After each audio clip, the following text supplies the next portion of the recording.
ડિટેલમાં સમજ્યા હતા, બરાબર છે। આજે ફરી એકવાર આપણે રિવિઝન કરી લઈએ છીએ।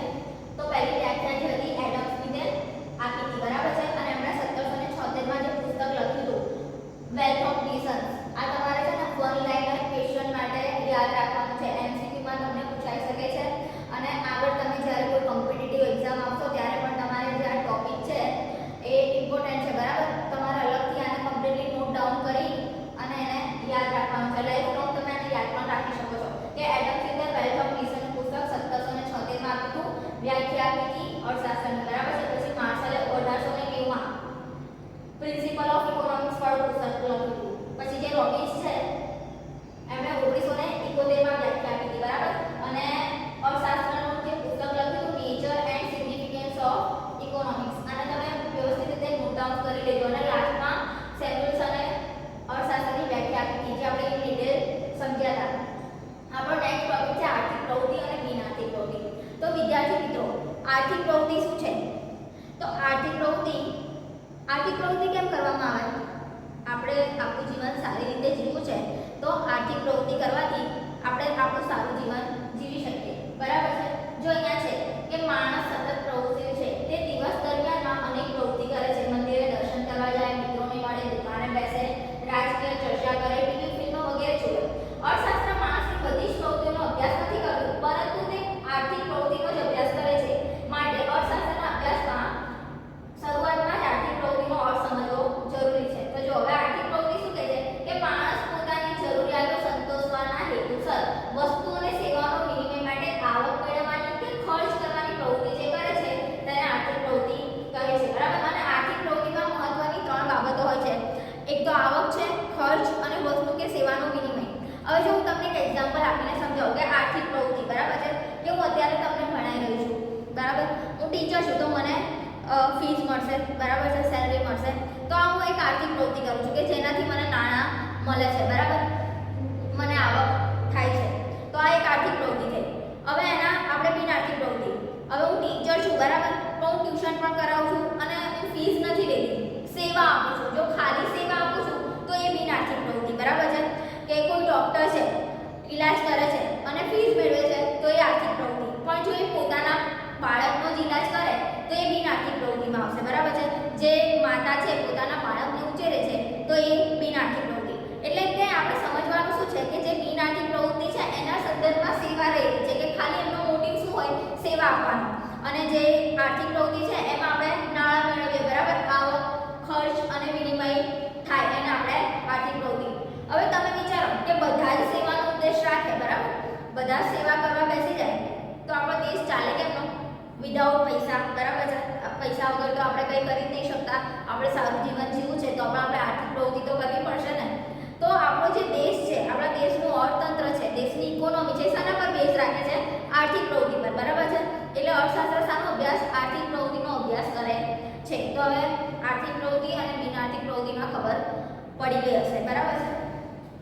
ચલો, અહીંયા ઘણા બધા એક્ઝામ્પલ આપ્યા છે, મેં તમને જે કીધું કે જો હોટલમાં જઈને જમવા બેસો એટલે આપણે ખર્ચ કરીને જરૂરિયાત સંતોષી, બરાબર છે, તો એ આર્થિક પ્રવૃત્તિ થઈ, એ તમે ઉદાહરણથી જોઈ શકો છો। હવે આપણો આગળનો જે નેક્સ્ટ ટોપિક છે એકમલક્ષી અર્થશાસ્ત્ર અને સમગ્રલક્ષી અર્થશાસ્ત્ર। હવે આ તમને પહેલા માર્ક્સમાં પૂછાઈ શકે છે, આપણે પાછળ આનું છે ને તફાવત પૂછે છે, આપણને અહીંયા આવી રીતે આપ્યું છે, ખાલી સમજાવ્યું છે એના મિનિંગ, પણ આપણને તફાવત સ્વરૂપે પૂછી શકે છે, તો એવું મેં લખ્યું છે, હું તમને નોટ પ્રોવાઈડ કરીશ, બરાબર છે।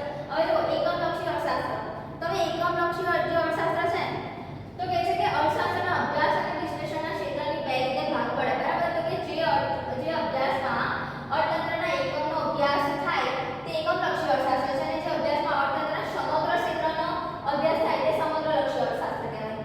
કે જો ફોર એક્ઝામ્પલ કોઈ એક કંપની પૂરતું કાં તો કોઈ એક પેઢી છે, બરાબર, તેમાં ધંધાકીય નિર્ણયો લેવાના હોય આપણે કે ફોર એક્ઝામ્પલ આપણે કયા પૈસા ક્યાં વાપરીશું, બરાબર છે, કેટલું મૂડીરોકાણ કરવાનું છે, કેટલા સાધનો વસાવવાના છે, આ તો ધંધાનો ખાલી એક ધંધો, કોઈ એક પેઢી, એને લગતા જે નિર્ણયો લેવામાં આવે, કોઈ ધંધાકીય નિર્ણયો લેવામાં આવે તો એ એકમલક્ષી અર્થશાસ્ત્ર છે, બરાબર છે। એના સેન્ટરમાં ખાલી કોઈ એક પેઢી છે, કોઈ એક કંપની પૂરતું બધા જે ડિસિઝનો છે, જે ફાઇનાન્શિયલ ડિસિઝન કહેવાય, આપણે નાણાકીય નિર્ણયો લેવાના છે, અને જે સમગ્રલક્ષી એટલે આખા દેશનું, બરાબર, આખા દેશનું જે રાષ્ટ્રીય આવક ને બધું જે ગણવાનું હોય કે અર્થશાસ્ત્રના માંગના અભ્યાસના વિશ્લેષણનું એકમ ગ્રાહક છે, પુરવઠાના અભ્યાસમાં પેઢી વિશ્લેષણનું એકમ છે, બરાબર.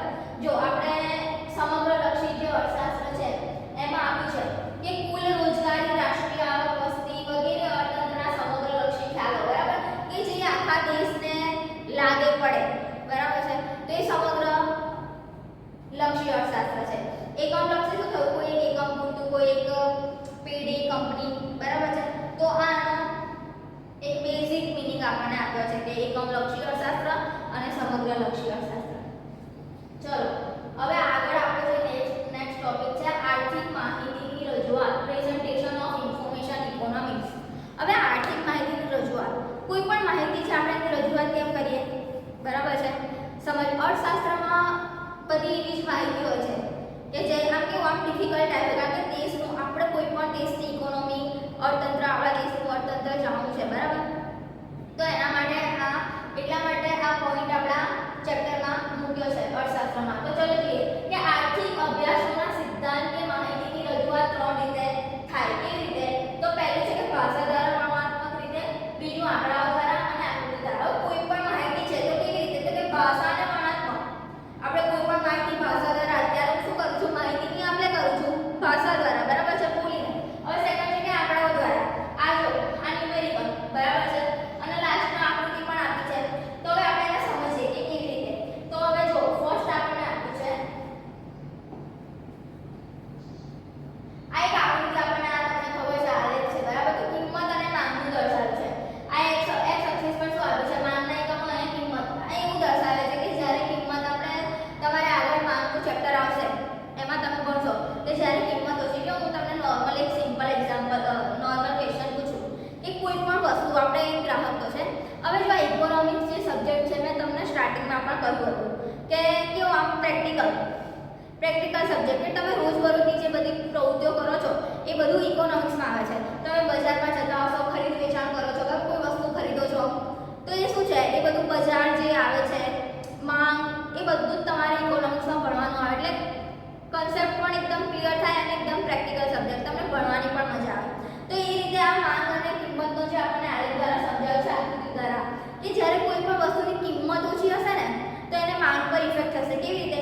જ્યારે કિંમત ઓછી છે તો એની માંગ વધારે થશે, અને જો કિંમત એની પ્રાઇસ છે એ વધશે, બરાબર છે, તો એની માંગ ઓટોમેટિકલી ઓછી થઈ જશે. કારણ કે આવક પર નિર્ભર, અમુકને ઓછી આવક હોય તો એ લોકો એ વસ્તુને પ્રિફર કરે ઓછી કિંમતવાળી, બરાબર છે. તો એ દર્શાવ્યું છે. એટલે એ જ કે જ્યારે આપણે કોઈ પણ અર્થશાસ્ત્રની કોઈ પણ માહિતી લેવી છે તો એના માટે આપણને આલેખ કે આકૃતિ છે, આંકડાઓ દ્વારા, કે આપણે એને વધારે સારી રીતે સમજી શકીએ છીએ, બરાબર છે. તો જો હવે આંકડાકીય માહિતીનું મહત્વ, નેક્સ્ટ ટોપિક આપણે જોઈએ ઇમ્પોર્ટન્સ ઓફ સ્ટેટિસ્ટિકલ ઇન્ફોર્મેશન. તો હવે એમાં પહેલું શું આવ્યું છે કે સિદ્ધાંતોની આધારભૂતતામાં વધારો કરે છે. કેવી રીતે? કે જો અર્થશાસ્ત્રમાં બે આર્થિક ચલ વચ્ચેના કાર્યકારણના સંબંધને તપાસીને સિદ્ધાંતો રજૂ કરવા. જો દાખલા તરીકે કેવી રીતે કે વરસાદ અને કે જો દાખલા તરીકે આપણને આપ્યું છે કે વરસાદ અને ખેત ઉત્પાદન વચ્ચેનો, હવે આ કાર્યકારણ જે સંબંધ આપ્યો છે, બરાબર.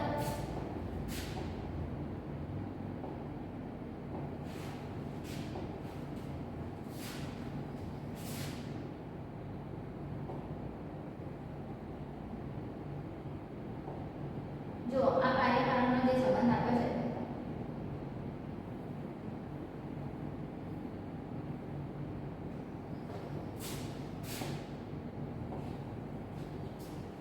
આ શબ્દને આપણે સમજીએ કાર્યકારણ, બરાબર છે. તો જો અહીંયા આપણને દાખલા તરીકે આપ્યું વરસાદ અને ખેત ઉત્પાદન વચ્ચેનો સંબંધ, કિંમત અને માંગ વચ્ચેનો સંબંધ, નફા અને ઉત્પાદન. તો હવે આપણે જે આગળની જે જોયું, જે આકૃતિ જોઈ, એમાં શું હતું? કિંમત અને માંગ.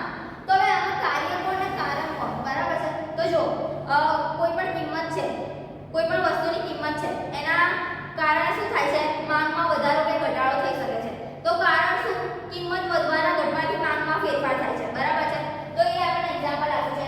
પછી બીજું કીધું છે વરસાદ અને ખેત ઉત્પાદન વચ્ચેનો સંબંધ. તો જ્યારે વરસાદ વધારે પડશે તો શું થશે, બરાબર છે, તો એનો ઉત્પાદન સાથે સંબંધ રહેલો છે, એટલે એ પણ આપ્યું છે એક્ઝામ્પલમાં. પછી નફા અને ઉત્પાદન, આપણું ઉત્પાદન વધારે છે જ્યારે આપણે બલ્ક ઓફ પ્રોડક્શન કર્યું, બરાબર, ઉત્પાદન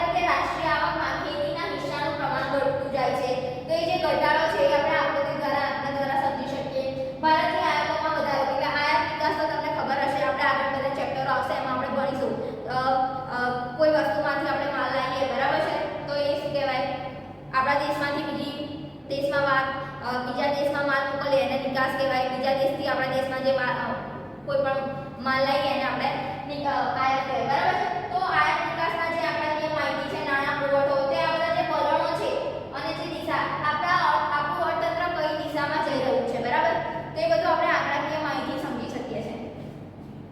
એટલે દશા અને દિશાના વલણો આપણે જાણી શકીએ. પછી ત્રીજો પણ છે તુલનાત્મક અભ્યાસ. હવે ઓબ્વિયસલી જાણે આંકડાકીય છે કે આટલા પર્સન્ટેજ ઘટાડો છે, આટલા પર્સન્ટેજ વધારો છે, તો એકદમ ઈઝીલી આપણે અન્ડરસ્ટેન્ડ થઈ શકીશું કોઈ પણ જે અર્થશાસ્ત્રની માહિતી છે. તો આ ત્રણ ટોપિક હતા. હવે લાસ્ટમાં શું છે કે સંક્ષિપ્તમાં રજૂઆત, ટૂંકામાં. હવે કોઈ પણ માહિતી જો અત્યારે આ જે માહિતી છે હું બોલીને તમને કહી રહી છું, બરાબર, તો એ કેવું લાંબુ બધું બોલવું પડે. હવે જ્યારે એને કોઈ ચાર્ટમાં આકૃતિમાં દર્શાવીએ કે આંકડાકીય માહિતીથી કહીએ તો શું કહેવાય, એનું જે સ્વરૂપ છે કેવું થઈ જાય, ટૂંકું થઈ જાય, બરાબર. એટલે આર્થિક અભ્યાસમાં લાંબા વર્ણનો કરતા આર્થિક બાબતોની સંક્ષિપ્ત અને પ્રતિકાત્મક રજૂઆત માટે આંકડાકીય માહિતી અને આલેખ ખૂબ મહત્વના છે, બરાબર. હવે જો આંકડાકીય માહિતીને હવે આપણો અલગ ટોપિક સ્ટાર્ટ થાય છે. એટલે આંકડાકીય માહિતીને હવે તમારે આ યાદ રાખવાનું છે. જો બરાબર, આંકડાકીય માહિતીનું મહત્વ, તો એમાં ચાર ટોપિક જો આપણે સિદ્ધાંતોની આધારભૂતતામાં વધારો કરે છે, દશા અને દિશાના વલણો જાણવા માટે, તુલનાત્મક અભ્યાસ માટે અને સંક્ષિપ્તમાં રજૂઆત. હવે તુલનાત્મક અભ્યાસ આપણે જોયું ને કે ભારતમાં 1951માં તુલનામાં મેળવના એટલે તુલના કર્યા, તુલનાત્મકમાં આપણે ટોપિક સમજાવવાનો રહી ગયો કે કમ્પેરિઝન કરવામાં આવે કોઈ પણ દેશની કે આ દેશમાં આટલું એ થયું છે, આ દેશમાં આટલો વધારો થયો છે, બરાબર છે. એટલે આ ચાર ટોપિક આપણે એમાં જોયા. હવે આગળ આપણે છે ને આંકડાકીય માહિતીનું આલેખ અને આકૃતિમાં રજૂ કરતી વખતે જે ધ્યાનમાં રાખવાની બાબતો છે એને જોવાની છે. હવે તમે સમજો આ અર્થશાસ્ત્રમાં આંકડાકીય માહિતીઓની જે બધી આલેખ અને આકૃતિઓ આપણે રજૂઆત કરીએ એમાં આપણને શું સરળતાથી સમજી શકીએ કે તમે જોયું હશે, ફોર એક્ઝામ્પલ હું તમને આપું કે બજેટ, આપણા દેશનું જે બજેટ બહાર પાડવામાં આવે છે એ કેવી રીતે હોય છે. એ કેટલું બધું કે દેશમાં કેટલા પૈસા જોઈશું, કેટલા ક્યાં ખર્ચવાના છે, કેટલા નાણાંનો ક્યાં ખર્ચ થશે, બરાબર. તો આ જે બજેટ છે એ આપણને આવી રીતે આકૃતિ અને તમે જોજો પેપરમાં, ફોનમાં તમે બજેટ ચેક કરજો કે કેવી રીતે આપવામાં, કે કોઈને કંટાળો પણ ના આવે વાંચવામાં. આ બહુ ઇમ્પોર્ટન્ટ છે આપણું, બરાબર, કે બજેટ, દેશનું બજેટ જાણો. તો એટલે એને આંકડાકીય માહિતી રીતે આવી રીતે દર્શાવવામાં આકૃતિ કે આલેખમાં, તો તમને વાંચવામાં પણ કંટાળો ના આવે અને તમે માહિતી સરળ રીતે લઈ શકો, બરાબર. હવે આપણે અર્થશાસ્ત્ર ભણીએ છીએ તો આપણને ખબર હોય છે કે બજેટ, હવે નાણામંત્રી, આપણા નાણામંત્રી કોણ છે, બરાબર, ફાઇનાન્સને લગતું છે. એટલે હું તમને જણાવી દઉં, આગળ તમને કામમાં આવશે કે આપણા કરંટ જે ફિનાન્સ મિનિસ્ટર છે કોણ છે, નિર્મલા સીતારમણ, બરાબર છે. આપણું બજેટ કોણ બહાર પાડે છે આખા દેશનું, કે કેવી રીતે દેશ વર્ષ દરમિયાન કેટલો ક્યાં ફાળો થશે, બરાબર. તો આ તમારે ધ્યાનમાં રાખવા જેવી બાબત છે. નોટ ડાઉન કરી લેજો, બદલાતા રહે છે, બરાબર, તમારે ધ્યાન આપવાનું કેવી રીતે શું. અને તમે કોમર્સ લીધું છે તો તમારે આવા બધા ટોપિક પર ધ્યાન આપવું પડે. આગળ જે આપણે ચાર ડેફિનેશન જોઈ છે એ પણ મોસ્ટ આઈમ્પી છે. અત્યારે જે આપણે તમને કીધું કે ફિનાન્સ મિનિસ્ટર, આ બધું તમારે નોલેજ વધારતું રહેવાનું, બરાબર. હવે જો એમાં પહેલું ટોપિક શું છે, હવે જે ધ્યાન રાખવાની બાબતો છે 3 માર્ક્સના 4 માર્ક્સમાં પૂછાઈ શકે છે. તો જો એમાં આપણને પહેલો ટોપિક આપ્યો છે વિશ્વસનીય પ્રાપ્તિ સ્થાન, બરાબર. હવે કોઈ પણ માહિતી છે એ કેવી હોવી જોઈએ, વિશ્વસનીય, બરાબર, કારણ કે આપણે આકૃતિ અને આલેખ દ્વારા સમજીએ છીએ. તો જો અહીંયા આગળ આપ્યું છે આપણને એક આકૃતિ. હવે જો આ જે છે એ માહિતીની સ્તંભ આકૃતિમાં રજૂઆત, બરાબર. એક મિનિટ હું તમને એક બીજું આપીને સમજાવું. ઓકે, ચાલો અહીંયા આપ્યું છે કે ગુજરાતનો આર્થિક સામાજિક સર્વે. તો આ શું કહ્યું, આ ટેગલાઈન આપણને શું સમજાવે છે કે ડેટા છે, કોઈ પણ આ માહિતી આપણે મેળવી છે કેવી છે, વિશ્વસનીય છે, બરાબર. એટલે ધ્યાન રાખવાની બાબત શું કે જ્યારે આપણે કોઈ પણ માહિતીને આકૃતિ અને આલેખમાં રજૂઆત કરીએ તો કેવી હોવી જોઈએ, વિશ્વસનીય હોવી જોઈએ, બરાબર છે. ખોટી માહિતી હશે તો આપણે કશું જાણી નહીં શકીએ, બરાબર. દેશનું અર્થતંત્ર કેવી રીતે ચાલી રહ્યું છે, બધી જો તમને ખોટી માહિતી મળશે તો તમે ખોટી માહિતીને પ્રાપ્ત કરીને ઊંધા માર્ગે જશો, બરાબર છે, ખોટા માર્ગે. ચલો હવે આપણો સેકન્ડ ટોપિક છે સ્વતંત્ર ચલ અને પરતંત્ર ચલ. હવે એ તો તમને ખબર જ છે, આલેખ તો તમે જોયો જ છે, આપણે જોઈએ નીચે. ચલો ઓકે, જો આ આપણો x એક્સિસ છે અને આ છે y એક્સિસ, બરાબર છે. તો સ્વતંત્ર ચલ અને પરતંત્ર ચલ, તો જો આમાં શું આપ્યું છે આપણને, આ ઉત્પાદન આપ્યું છે, બરાબર, વર્ષ દરમિયાન ઉત્પાદન કેટલું છે. તો સ્વતંત્ર ચલ અને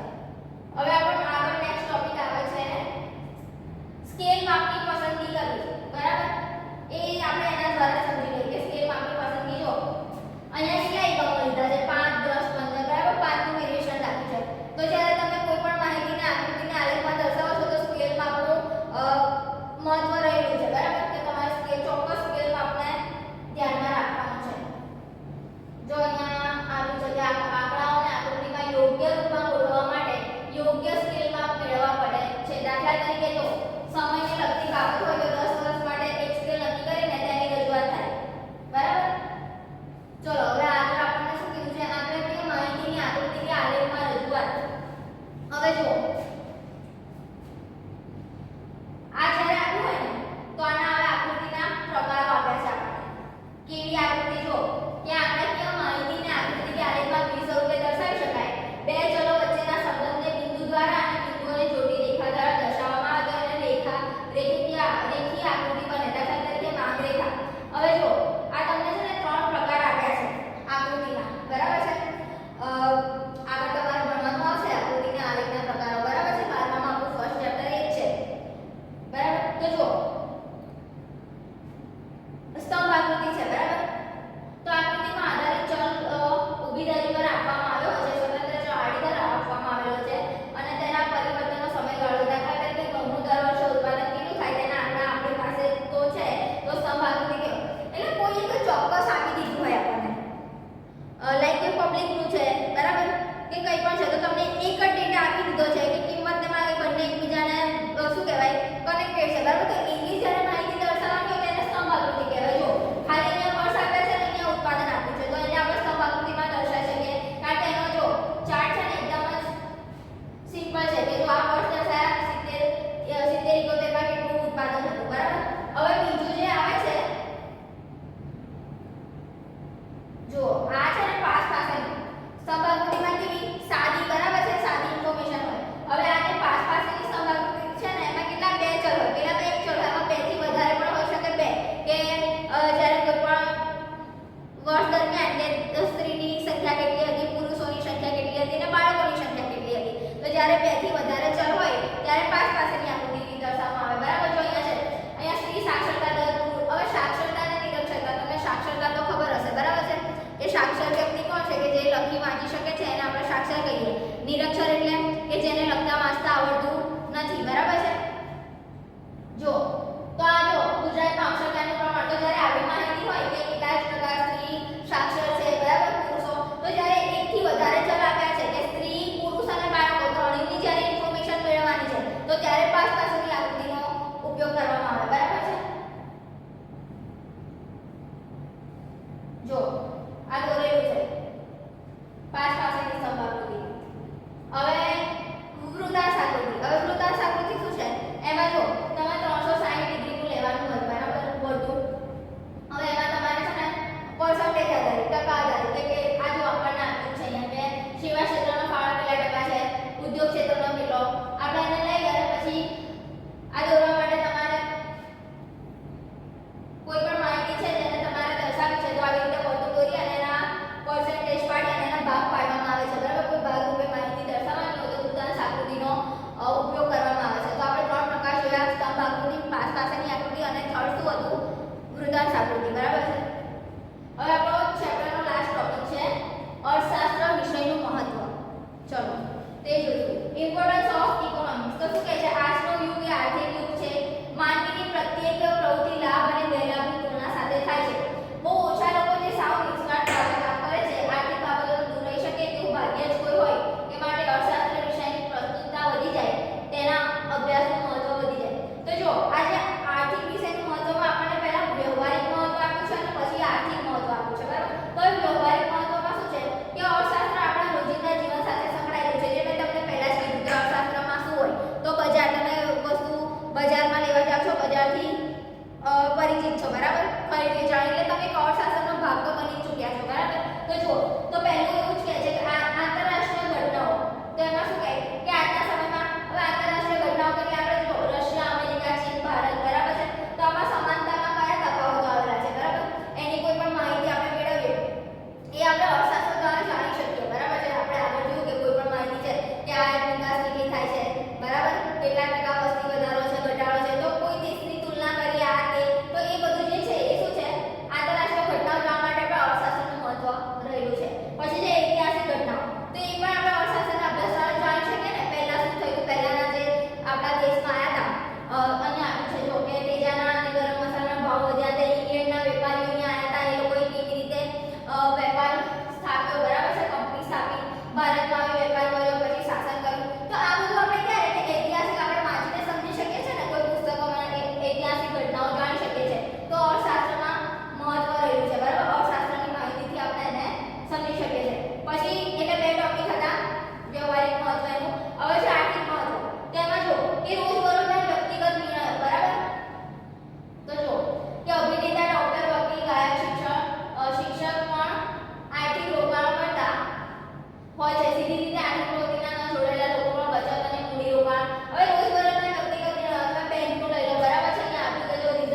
છે બધું એ તો ભાવ વધારા કેવી રીતે થાય છે એટલે બધાને અર્થશાસ્ત્રનો અભ્યાસ તો અર્થશાસ્ત્રના અભ્યાસથી જે બધું આ બધું જાણી શકાય છે, આ બધી માહિતી મેળવી શકાય છે, બરાબર. હવે સેકન્ડ છે સરકારની નીતિઓને સમજવા માટે. સરકારની કોઈ પણ નીતિઓ આવે છે, બરાબર, તો એને સમજવા માટે પણ તમારે અર્થશાસ્ત્રનો અભ્યાસ આપણને મદદરૂપ થાય છે કે જો ભારત જેવા દેશોમાં સરકારની નાણાં નીતિ, રાષ્ટ્રીય નીતિ કે સમગ્ર આર્થિક નીતિ આપણા રોજબરોજના જીવન પર ગંભીર અસરો સર્જી શકે, બરાબર, એ આપણે જોયું.